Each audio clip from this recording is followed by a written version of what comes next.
নমস্কার, রাজনৈতিক ও যুদ্ধের খবরের আপডেট পেতে ওয়ার্ল্ড নিউজ বাংলা চ্যানেলটাকে সাবস্ক্রাইব করে রাখুন।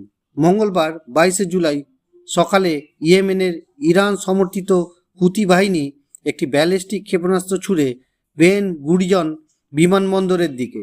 যদিও ইসরায়েলের অ্যারো এবং ইউএসএ থার্ড প্রতিরক্ষা ব্যবস্থাকে ব্যবহার করেছিল, ক্ষেপণাস্ত্রটি গ্রাউন্ডে পড়ল ও এক বিশাল গর্ত সৃষ্টি করল, তবে শিল্ড সিস্টেম থেকে রেহাই পায়নি। ফলে বিমানবন্দরে বড় একটা গর্ত সৃষ্টি হয়েছে, বাতিল হয়ে যায় বেশ কয়েকটি আন্তর্জাতিক ফ্লাইট।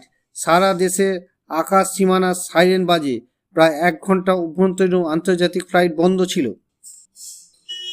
আহত হয়েছে 6 জন, মূলত হালকা আঘাত। হুতি বলছে তারা ইসরায়েলের বিরুদ্ধে সম্প্রসারিত আকাশ অবরুদ্ধ অভিযান চালাবে।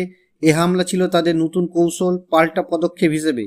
ইসরায়েলের প্রতিক্রিয়ার ফলে কি হয়েছে? ইসরায়েলের প্রধানমন্ত্রী নেতানিয়াহু ও ডিফেন্স মন্ত্রী কাতজ 7 গুণ প্রতিশোধ নেবেন বলে ঘোষণা দিয়েছেন। দ্রুতই তারা ইয়েমেনের হায়দারাবাদের বিমান বন্দর আঘাত করেছে। এই হামলা ঘটল এমন সময় যখন গাজার যুদ্ধ তীব্র হচ্ছে এবং হুতি বাহিনী বলছে তারা ফিলিস্তিনের পাশে দাঁড়াবে। ইয়েমেন থেকে এই দ্রুততম হামলা এক ধরনের বিবেচিত সামরিক বার্তা। এইভাবেই মধ্যপ্রাচ্যে এক নতুন আঘাত, যেখানে বিমানবন্দরের মতন অবকাঠামো নিরাপদ নয়।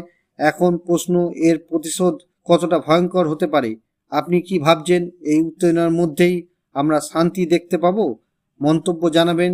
যদি পছন্দ হয় ভিডিওটি, তাহলে লাইক করুন, শেয়ার করুন আর সাবস্ক্রাইব করুন ওয়ার্ল্ড নিউজ বাংলা চ্যানেলকে।